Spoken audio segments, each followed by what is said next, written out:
American or Western. It is universal, and it beats in every heart. Perhaps that's why there are few nations that stand firmer, speak louder, and fight harder to defend democratic values around the world than the United States and the United Kingdom. We are the allies who landed at Omaha and Gold, who sacrificed side by side to free a continent from the march of tyranny and help prosperity flourish from the ruins of war. And with the founding of NATO, a British idea, we joined a transatlantic alliance that has ensured our security for over half a century. Together with our allies, we forged a lasting peace from a Cold War. When the Iron Curtain lifted, we expanded our alliance to include the nations of Central and Eastern Europe and built new bridges to Russia and the former states of the Soviet Union. And when there was strife in the Balkans, we worked together to keep the peace. Today, after a difficult decade that began with war and ended in recession, our nations have arrived at a pivotal moment once more. A global economy that once stood on the brink of depression is now stable and recovering. After years of conflict, the United States has removed 100,000 troops from Iraq, the United Kingdom has removed its forces, and our combat mission there has ended. In Afghanistan, we've broken the Taliban's momentum and will soon begin a transition to Afghan lead. And nearly 10 years after 9/11, we have disrupted terrorist networks and dealt al-Qaeda a huge blow by killing its leader, Osama bin Laden. Together, we have met great challenges. But as we enter this new chapter in our shared history, profound challenges stretch out before us. In a world where the prosperity of all nations is now inextricably linked, a new era of cooperation is required to ensure the growth and stability of the global economy. As new threats spread across borders and oceans, we must dismantle terrorist networks and stop the spread of nuclear weapons, confront climate change, and combat famine and disease. And as a revolution races through the streets of the Middle East and North Africa, the entire world has a stake in the aspirations of a generation that longs to determine its own destiny. These challenges come at a time when the international order has already been reshaped for a new century. Countries like China, India, and Brazil are growing by leaps and bounds. We should welcome this development, for it has lifted hundreds of millions from poverty around the globe and created new markets and opportunities for our own nations. And yet, as this rapid change has taken place, it's become fashionable in some quarters to question whether the rise of these nations will accompany the decline of American and European influence around the world. Perhaps, the argument goes, these nations represent the future, and the time for our leadership has passed. That argument is wrong. The time for our leadership is now. It was the United States and the United Kingdom and our democratic allies that shaped a world in which new nations could emerge and individuals could thrive. And even as more nations take on the responsibilities of global leadership, our alliance will remain indispensable to the goal of a century that is more peaceful, more prosperous, and more just.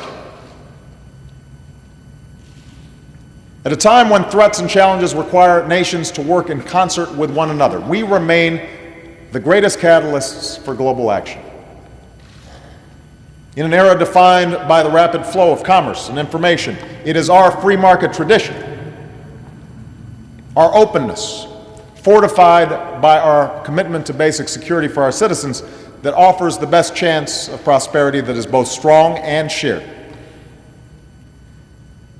As millions are still denied their basic human rights because of who they are or what they believe or the kind of government that they live under, we are the nations most willing to stand up for the values of tolerance and self-determination that lead to peace and dignity.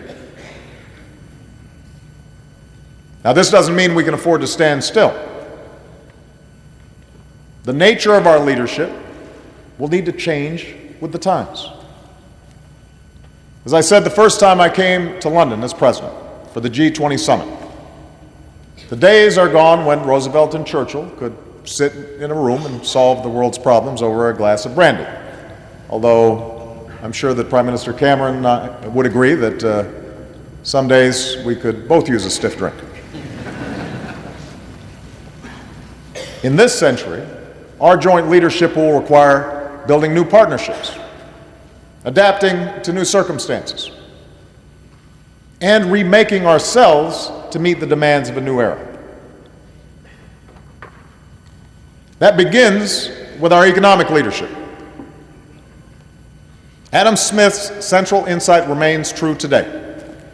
There is no greater generator of wealth and innovation than a system of free enterprise that unleashes the full potential of individual men and women. That's what led to the Industrial Revolution that began in the factories of Manchester. That is what led to the dawn of the information age that arose from the office parks of Silicon Valley.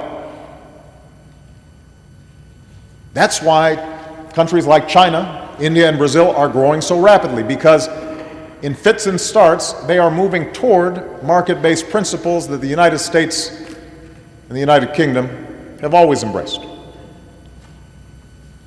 In other words, we live in a global economy that is largely of our own making. And today, the competition for the best jobs and industries favors countries that are free-thinking and forward-looking, countries with the most creative and innovative and entrepreneurial citizens. That gives nations like the United States and the United Kingdom an inherent advantage.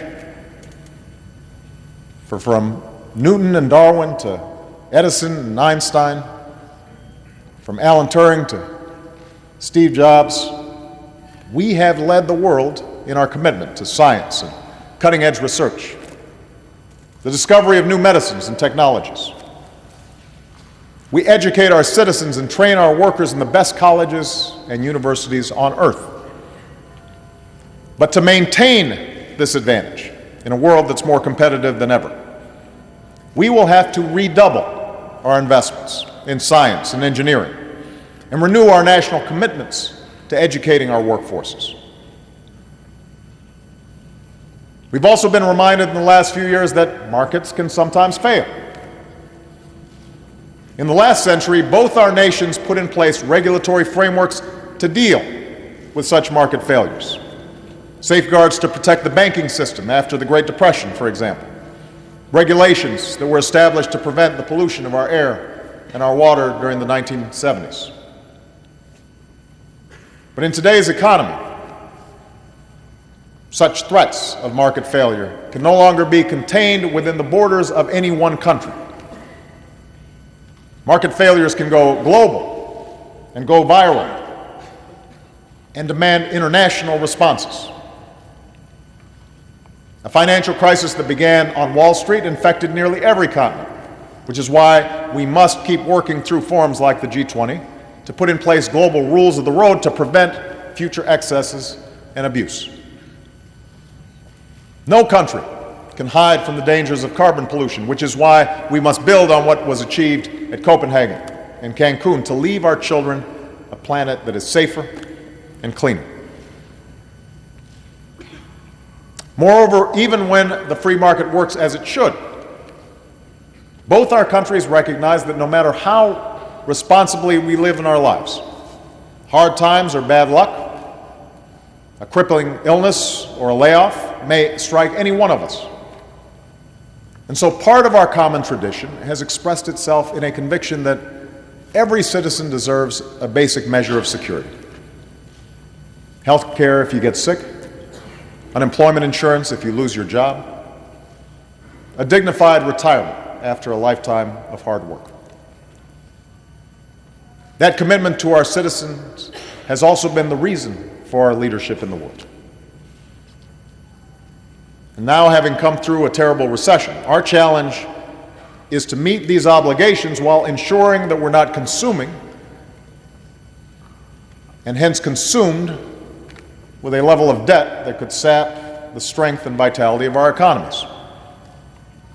And that will require difficult choices, and it will require different paths for both of our countries. But we have faced such challenges before and have always been able to balance the need for fiscal responsibility with the responsibilities we have to one another. And I believe we can do this again. As we do, the successes and failures of our own past can serve as an example for emerging economies. That it's possible to grow without polluting. That lasting prosperity comes not from what a nation consumes, but from what it produces and from the investments it makes in its people and its infrastructure. Now, just as we must lead on behalf of the prosperity of our citizens, so we must safeguard their security. Our two nations know what it is to confront evil in the world. Hitler's armies would not have stopped their killing had we not fought them on the beaches and on the landing grounds, in the fields and on the streets. We must never forget that there was nothing inevitable about our victory in that terrible war. It was won through the courage and character of our people. Precisely because we are willing to bear its burden, we know well the cost of war. And that is why we built an alliance that was strong enough to defend this continent while deterring our enemies. At its core, NATO is rooted in the simple concept of Article 5, that no NATO nation will have to fend on its own, that allies will stand by one another, always. And for 6 decades, NATO has been the most successful alliance in human history. Today, we confront a different enemy. Terrorists have taken the lives of our citizens in New York and in London. And while al-Qaeda seeks a religious war with the West, we must remember that they have killed thousands of Muslims, men, women, and children around the globe. Our nations are not and will never be at war with Islam. Our fight is focused on defeating al-Qaeda and its extremist allies. In that effort, we will not relent, as Osama bin Laden and his followers have learned. And as we fight an enemy that respects no law of war, we will continue to hold ourselves to a higher standard by living up to the values, the rule of law, and due process that we so ardently defend. For almost a decade, Afghanistan has been a central front of these efforts. Throughout those years, you, the British people, have been a stalwart ally, along with so many others who fight by our side. Together, let us pay tribute to all of our men and women who have served and sacrificed over the last several years. For they are part of an unbroken line of heroes who have borne the heaviest burden for the freedoms that we enjoy. Because of them, we have broken the Taliban's momentum. Because of them, we have built the capacity of Afghan security forces. And because of them, we are now preparing to turn a corner in Afghanistan by transitioning to Afghan lead.